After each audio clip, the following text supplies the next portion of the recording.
Hello traders. मैं इस video में बैंकिंग सेक्टर के एक बैंक जिसका नाम है HDFC बैंक लिमिटेड, उसका मैं इलियट वेब एनालिसिस करने जा रहा हूं। तो इस इलियट वेब एनालिसिस करने से पहले ये तो सभी को पता है कि इसमें एक मैसिव फॉल आया है। तो फॉल होने के कारण ये आज इस बैंक का स्टॉक अभी चर्चा का विषय वस्तु बना हुआ है। और आप लोगों ने भी YouTube में बहुत सारे इस तरह के वीडियोस देखे हैं जिसमें इसके फंडामेंटल्स के बारे में चर्चा किया गया है। तो मैं फंडामेंटल्स के बारे में नहीं जाना चाहता हूँ। मेरा फोकस है कि इलियट वेब से क्या इसको पहले से पता लगाना जा सकता था। इस फॉल के बारे में अगर पता चल भी गया तो अभी इसके एनालिसिस करने से फ़ायदा क्या है? जी हाँ, फ़ायदा तो ज़रूर है। वो फ़ायदा है नेक्स्ट मूव इसका क्या होने वाला है, वो इलियट वेब ही आपको बताएगा। तो इलियट वेब के बेसिस पर हेल्प से मैं इसके एनालिसिस करके जानने की कोशिश करूंगा कि पहले अगर इसका हम एनालिसिस करते तो मेरा क्या बेनिफिट होता, और अभी हम एनालिसिस करने से इन फ्यूचर मैं क्या इसमें बेनिफिट ले सकता हूं। तो इसको स्टार्ट करने से पहले मैं चाहता हूं जो अभी तक इलियट वेब के बारे में उनको डिटेल्स नॉलेज नहीं है, जो अभी तक जानते नहीं है, उसे थोड़ा हम इसके ब्रीफ डिस्कशन करके थोड़ा नॉलेज दे देना चाहता हूँ। वो कैसा कि मान लीजिए इलियट वेब में आप जानते हैं कि 5 वेव्स का एक इम्पल्सिव वेब चलता है, इसके बाद 3 वेव्स में करेक्शन होता है। तो ये जो इंटायर 5 एंड 3 वेव का जो एक कॉम्बिनेशन है, this is called the Elliott wave cycle. इस साइकिल को समझना और इसको इंप्लीमेंट करना ही इलियट वेब एनालिसिस है और कुछ नहीं। तो पहले हम चलते हैं कि ये किस तरह का बनता है, उसे पहले हम जान लेते हैं। देखिए, उसमें पहले इस तरह का 5 वेव्स बनता है। इस 5 वेव्स में आपको पता है कि ये जो फर्स्ट वेव, ये third wave and fifth wave, these are called impulsive waves. और ये second wave and fourth wave, ये जो फोर्थ वेव, ये all are called corrective waves. तो इस first wave, third wave and fifth wave, ये भी 5 सब तरंगों से बना होता है, 5 सब वेव से बना होता है। वो कैसा, मैंने इसमें दिखाया है कि किस तरह से इसमें 5 सब वेव्स है। ये इसमें देखिए, इसमें 5 वेव्स है, ये 5 वेव्स है और ये 5 वेव्स है।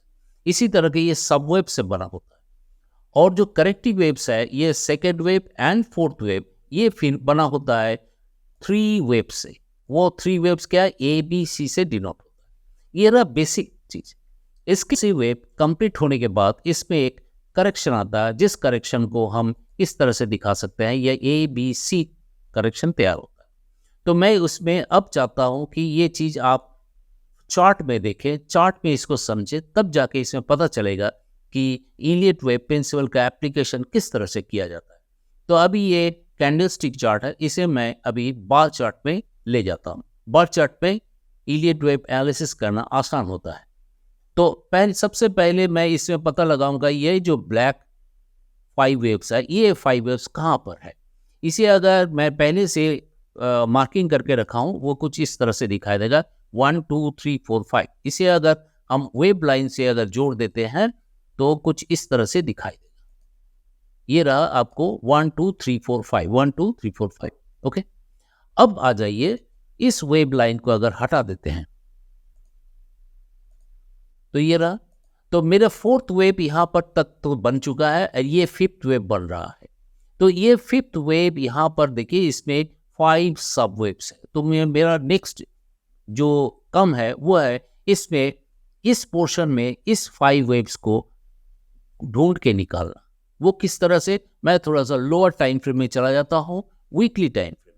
वीकली टाइम फ्रेम में जाके इसमें से मैं देखना चाहता हूं कि कहां पर ये 5 वेव्स बना है। ये देखिए, ये 5 वेव्स यहां पर बना हुआ है, ये 5 वेव्स है। और इसे अगर हम वेब लाइन से जोड़ेंगे तो कुछ इस तरह से दिखाई देगा 1 2 3 4 5। इसे मैं वेब लाइन को हटा देते हैं। अब मेरा काम है कि ये क्या बना इस जगह पर, मुझे अभी कंसंट्रेट करना यहां पर। ये जो फॉल हुआ ये किस तरह का है, इसे मुझे पता लगाना है। ये जो फॉल आया है, देखिए इसका अगर मैं कैंडलस्टिक चार्ट में चला जाता हूं, इसे थोड़ा बड़ा करता हूं, तो देखिए ये फॉल, इसे मुझे पता लगा। तो पता लगाने के लिए अब यहाँ पर जो ये थर्ड वेव हुआ, ये फोर्थ वेव होना है, तो फोर्थ वेव का कंप्लीट हो चुका, यहाँ पर फोर्थ वेव है, इसे आप मान के चलते हैं। अगर इसे हम मान के चलें तो मेरा इस स्ट्रक्चर को समझना थोड़ा मुश्किल हो जाता है, क्योंकि आप जानते हैं कि थ्री वेव्स और करेक्टिव वेव्स और एक थ्री वेव से बना होता है।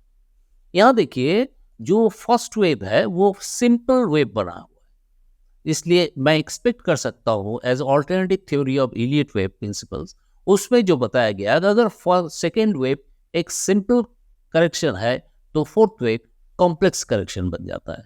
तो इस कॉम्प्लेक्स करेक्शन अगर बनता है तो इसे मैं किस तरह से शो कर सकता हूँ, वो कुछ इस तरह से दिखाया जा सकता है। यहाँ पर ए बी सी से अगर वेव लाइन से हम जोड़ दें तो इस तरह का एक करेक्शन बनता हुआ।